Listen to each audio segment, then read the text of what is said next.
amigos, vamos voltar aí ao nosso título 5 do processo administrativo disciplinar, PAD, e agora chegou a hora da gente estudarmos o capítulo 5º, né? O capítulo 5º que fala do inquérito administrativo. Pessoal, vocês têm que entender o seguinte: o inquérito administrativo é diferente do inquérito policial. O inquérito policial é aquele que vai se dar no âmbito da Polícia Judiciária Civil. Aqui, inquérito administrativo significa dizer que a própria administração pública irá realizar o seu próprio inquérito nas coisas administrativas referente aos seus servidores, né? E na seção 1 das disposições gerais, vamos no artigo 224. O que diz o artigo 224? Traz um conceito aí e alguns princípios que o inquérito deverá ser conduzido. Primeiro, o inquérito administrativo obedecerá ao princípio do contraditório. Opa, olha aí, né? Princípio do contraditório, né? Assegurada ao acusado a ampla defesa. Olha aí o princípio da ampla defesa, né? Isso aqui já vai diferenciar em muito do inquérito policial, porque o inquérito policial não tem o exercício do quê? Do direito ao contraditório, né? Ali é para a formação do conceito do quê? Da formação do juízo de valor da autoridade policial, se indicia ou não o investigado, né? Bacana, então vamos lá. Então, princípio ao contraditório assegurado ao acusado ampla defesa, com a utilização de todos os meios de prova em direito admitidos, podendo as mesmas serem produzidas ex officio pelo denunciante ou pelo acusado, se houver ou seu requerimento da parte com legitimidade para tanto, né? Vamos com calma aqui. Então, esse aqui é o princípio do contraditório, ampla defesa. Aí ele fala, né? Com a utilização de todos os meios de prova do direito admitido, né? Aí, professor, aí aqui vai entrar a tal de prova emprestada, né? A prova emprestada. Aí, é admitida prova emprestada, conforme nós conversamos aí no começo da aula, né? Então, provas emprestadas, entra aqui esse dispositivo da prova emprestada, podendo as mesmas serem produzidas ex officio, ou seja, pela própria comissão sindicante, pelo denunciante, aquele que denunciou o fato à administração pública, ou pelo acusado. Então, o acusado pode produzir provas, é claro, provas para provar a sua inocência, né? No exercício da ampla defesa e o princípio do contraditório. Se houver, esse se houver aqui, ó, é muito importante, né? É se houver. Se não tem, é inquérito, né? Aí, inquérito, né? Tá? Diferente do PAD. Já no PAD, você sempre tem que ter a responsabilidade de um servidor, tá? O inquérito aqui e o PAD aqui são muito próximos, né? A diferença aqui, principalmente do inquérito, se houver, né? Se houver. Ou a requerimento da parte com a legitimidade para tanto, né? A requerimento da parte. Professor, quem que é esse cara com a legitimidade para tanto? Aquele que vai ser o seu advogado, o seu procurador, tem artigo específico. Bacana? Vou apagar aqui e vou ler novamente, porque o artigo 224 é muito importante, né? Do inquérito administrativo. Vamos lá. O inquérito administrativo obedecerá ao princípio do contraditório, assegurado ao acusado a ampla defesa, com a utilização de todos os meios de prova em direito admitidos, podendo as mesmas serem produzidas ex officio pelo denunciante ou pelo acusado, se houver, ou a requerimento da parte com legitimidade para tanto. Bacana, né? Vamos continuar, né? Artigo 225, vem comigo.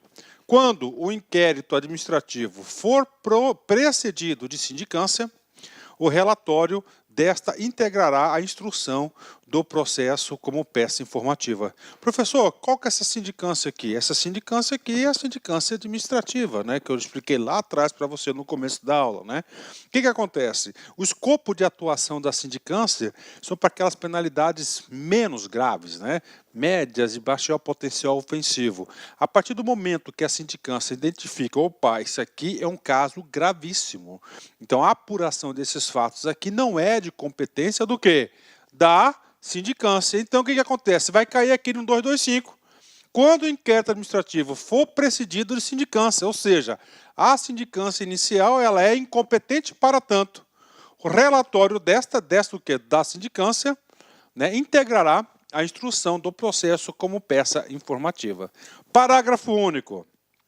Na hipótese de o relatório da sindicância concluir que a infração praticada consta capitulado como ilícito penal, a autoridade competente providenciará o encaminhamento de cópias dos autos ao Ministério Público, independentemente da imediata instauração do processo disciplinar, né? O que acontece aqui? Aqui, tá, olha só, professor, por que aqui não vai encaminhar para a polícia? Vai encaminhar para a polícia na situação anterior. Na situação anterior está em fase do quê? De apuração das responsabilidades, se realmente tem ou não tem alguma infração, né? O que está falando aqui no parágrafo único? Olha, o que acontece, né? A sindicância, né, concluiu que a infração administrativa também vai ensejar uma infração penal, um ilícito penal. Então, a partir desse momento que já está no relatório que é um ilícito penal, a autoridade competente, tá, vai ter o quê? Vai ter a responsabilidade de encaminhar para quem? Encaminhar para o Ministério Público. Por quê? Para realizar a denúncia, né? Então, a denúncia ao judiciário é exclusiva do Ministério Público. Então, por isso que vai para o Ministério Público aqui. E aí vem da parte final do parágrafo único, né? Ah, professor, mas foi instaurado, professor, um procedimento administrativo disciplinar. E aí? Que a ver? Tem nada a ver. Porque, independentemente, porque a sua responsabilidade penal ocorre independentemente da administrativa. Isso que está falando aqui a parte final, né? Puxa vida, professor, já foi comentado? Já foi comentado. Esse dispositivo aqui, a lei às vezes é bastante repetitiva, né?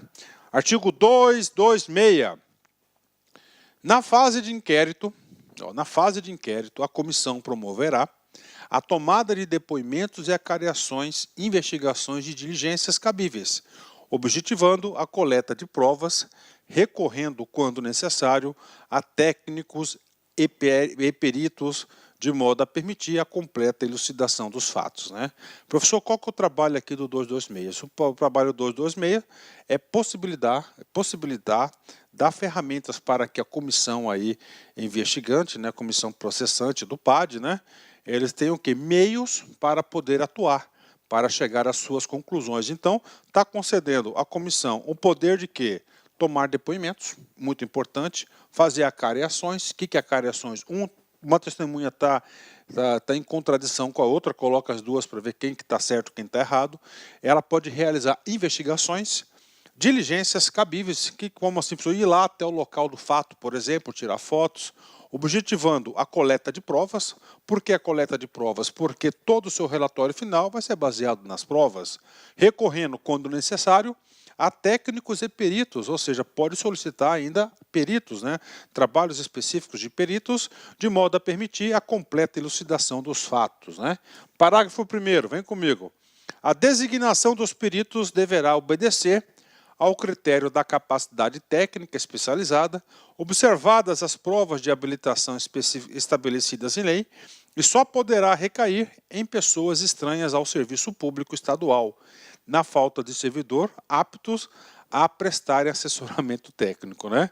Olha que coisa interessante. Então, o parágrafo 1º é o parágrafo que vai dar parâmetros aí para peritos, né? Então, o que diz que é capacidade técnica especializada, com certeza, a partir do momento que a administração pública, que a comissão aí deseja uma opinião de um perito, ele quer uma opinião especializada, faz sentido, né? Observadas as provas de habilitação estabelecidas em lei, ou seja, o perito tem que seguir as suas habilitações em lei, né? Se é auditor, se é relatório, alguma coisa, tem que ter uma habilitação aí prevista em lei, e só poderá recair em pessoas estranhas ao serviço público estadual, na falta de servidores aptos a prestarem assessoramento técnico. Questão de prova, né? O que ele está falando aqui? Ah, professor, vamos contratar alguém de fora? Parou. Primeiro, contratar alguém de fora, você já vai implicar em custos, né? Vai incorrer em custos, ok. O que está falando? Pode, desde que na administração pública estadual, aí ele colocou uma interpretação bastante ampliativa, ou seja, toda a máquina pública, e aí se não tiver nenhum servidor público apto para fazer essa perícia, né? Parágrafo 2º. Para os exames de laboratório, porventura necessários, recorrer-se-á aos estabelecimentos particulares somente quando existirem oficiais, ou quando os laudos forem satisfatórios ou incompletos. Mesma coisa aqui, se precisa de algum exame laboratorial, a regra diz usar a própria estrutura da administração pública, né? Isso aí é a regra do parágrafo 2º, né? Bacana, né? 226 é pago, vamos agora para o 227, né? Ou seja, o direito de participação no processo é ampla, né? Vem comigo, olha só. É assegurado ao servidor o direito de acompanhar o processo pessoalmente. Então é o seguinte, né?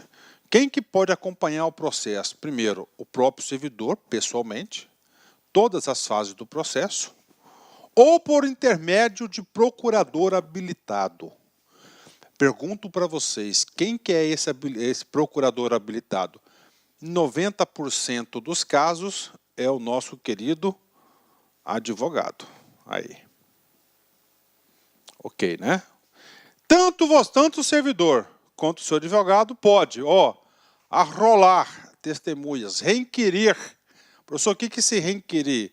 Uma testemunha já teve a oitiva, já ouviu a testemunha, mas deixou alguns pontos sem esclarecimento. Então, você pode reinquirir, convocá-la novamente, né? Pode fazer o pedido, né?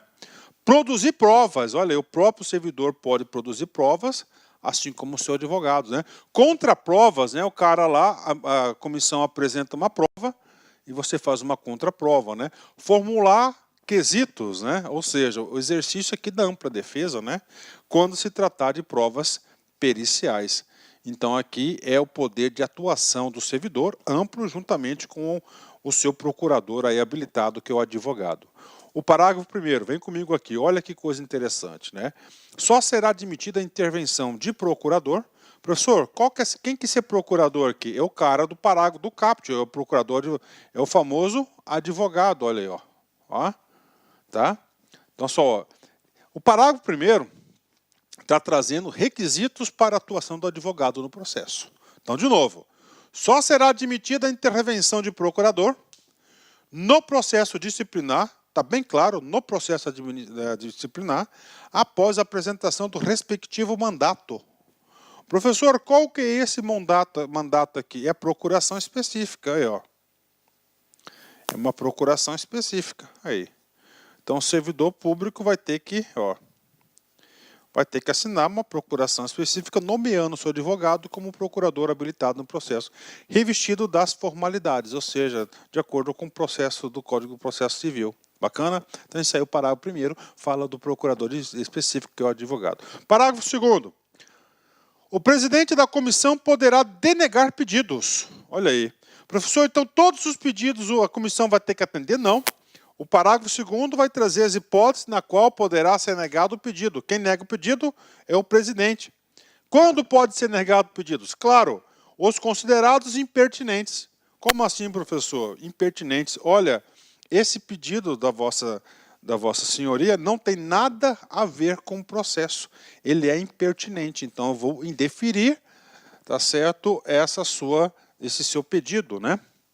Meramente protelatórios ou de nenhum interesse para os esclarecimentos dos fatos. Protelatórios, professor. Protelatórios, ele entra com pedido só para ganhar tempo para enrolar o processo. Tá? Então, claro que o presidente da comissão, se ele identificar aí que o pedido é protelatório, não é pertinente, não é pertinente ao processo, ele pode o quê? Indeferir os pedidos tanto do servidor quanto do seu procurador, seu advogado. Professor, necessariamente tem que ser advogado? Negativo. Aqui a legislação diz procurador habilitado. Tá? Terceiro, será indeferido o pedido de prova pericial quando a comprovação do fato independer de conhecimentos especializados de peritos, né? Independer de conhecimentos, né? O que é isso? Professor, ele quer um perito. Tudo bem, mas para isso aqui não precisa de perito. Por que não precisa? Porque os conhecimentos aí, porque independe, é muito claro, né? Então, aqui está colocando um freio para o pedido de peritos, né? Bacana, então isso aqui é do inquérito. E agora, a gente vai falar como um todo, né? Dos atos e termos processuais. Aqui a gente vai falar de prazo, de quantidade de testemunha, de citação. A gente vai falar desses fatores aqui importantes também ao processo. 228. O presidente da comissão ao instalar trabalhos, atuará portaria e demais peças existentes e designará dia e hora e local para audiência inicial, citando o indiciado, se houver, para o interrogatório e acompanhamento do processo, tá? Aí aqui é diferente, né, gente? Olha só, né? Aqui é diferente, né? Aqui é diferente da sindicância. Lá na sindicância a gente viu. Primeiro vai ouvir o denunciante, tá certo? E depois vai ouvir quem? Depois você vai ouvir o acusado, tá? O acusador, depois o acusado. E nessa ordem, né? Preferencialmente, né? Nessa ordem aí que nós vimos lá atrás, né? Aqui não. O que ele acontece aqui? O presidente da comissão, ao instalar os trabalhos, tá? Atuará portaria e demais peças existentes e designará dia. Foi publicado no Diário Oficial, nós sabemos aí que tem 5 dias úteis para fazer o quê? Para instalar os trabalhos. Feito isso, ele vai fazer uma portaria e demais peças existentes designará dia, hora e local para a audiência inicial, citando o indiciado, tá? Então ele vai citar o indiciado, tá? O indiciado aqui é o servidor que está respondendo ao inquérito, ao processo administrativo. Isso se houver, né? Se houver, se não tiver, não tem quem, você está fazendo uma apuração para ver responsabilidades, né? Tá lá. Para interrogatório e acompanhamento do processo. Tá? Então você vai citar ele para interrogatório e para acompanhamento do processo. Nós vimos já que é dado o direito ele participar, né, claro, de todas as fases do processo. Aqui ele toma ciência oficialmente, pessoalmente, que tem algo sobre ele, tem um processo administrativo, um inquérito aí administrativo contra a pessoa dele. Parágrafo 1º. Agora vamos falar da citação. Tá? Muito importante, muitos processos administrativos disciplinares foram aí anulados, né? Por quê? Por vício formal na citação. O parágrafo 1º traz os requisitos da citação. A citação do indiciado será feita pessoalmente ou por via postal, com antecedência mínima de 5 dias úteis da data marcada para a audiência e conterá dia, hora, local, sua qualificação e a tipificação da infração que lhe é imputada. Então aí ele vai receber uma citação, tá? Essa citação tem que ser no mínimo 5 dias antes da sua oitiva, né? Da sua audiência, para ouvi-lo, né? E uma coisa importante, a qualificação e a tipificação da infração que lhe é imputada nesse procedimento. Parágrafo 2º. Caso o indiciado se recuse a receber a citação, deverá o fato ser certificado à vista de, no mínimo, 2 testemunhas, né? Aí eu digo para vocês que 90% aí dessas notificações, né? Dessa intimação aí, dessa citação, aliás, né, dessa citação aí, é feita dentro do local de serviço. O cara se recusar, quer dar mais desperto, chama 2 testemunhas que, olha, não quis receber a citação. Tá? Parágrafo 3º, vem comigo. Achando-se o indiciado em lugar incerto e não sabido, a citação será feita por edital, publicada no órgão oficial por 3 vezes no prazo de 15 dias úteis, contados a partir da primeira publicação, juntando-se o comprovante no processo. Professor, o que é o parágrafo 3º? O parágrafo 3º é o famoso citação por edital. Quando que ocorre a citação por edital? Tão somente quando não é sabido o local do indiciado, tá? Do indiciado. Bacana. Olá, meus amigos, minhas amigas, sou o professor Luiz Antônio Carvalho e com muito prazer, muita satisfação, estou aqui para fazer um convite muito especial para você que está estudando o Estatuto dos Servidores Públicos Civis do Estado, do nosso querido Rio Grande do Sul, consagrado pela Lei Complementar 10.098 de 94. Eu, professor Luiz Antônio, professor de Estatuto aqui da LA Concursos, também coordenador pedagógico da LA Concursos, convido vocês para adquirirem, para se matricularem na nossa super isolada da Lei 10.098, né? Eu, professor Luiz Antônio, a gente está estudando aqui os 289 artigos da Lei 10.098. O nosso curso é todo ele organizado por títulos, são 8 títulos, e a gente passa por todos os artigos, né? Só tem um capítulozinho pequeno que é da Previdência Social, que eu não sou professor de previdenciário, que a gente dá uma explicação aí, a gente dá uma explicação um pouco genérica para vocês, mas no restante, 99% do estatuto, a gente está trabalhando para vocês aqui, artigo a artigo, nessa nossa playlist do Rio Grande do Sul. Bacana, meus amigos? Então, convido vocês. Professor, quanto custa? Apenas R$60, 60 dias de acesso. Durante esse período, você pode assistir quantas vezes quiser e na hora que desejar. Tá certo? Menos que R$1 por dia, aliás, né? R$1 por dia, você pode ter certeza aí que R$1 por dia você vai conseguir aí ficar muito competitivo em relação a isso. Professor, eu quero me matricular, então nós temos um link aqui embaixo, você pode clicar nesse link e você vai ser direcionado para fazer sua matrícula no site. Ah, professor, tenho dúvidas, tem um link aqui do nosso WhatsApp, você clica aqui, você vai direto no nosso WhatsApp da empresa aqui da Lá Concurso. Bacana, meus amigos, espero vocês, um forte abraço, tchau, tchau. Clique lá aqui.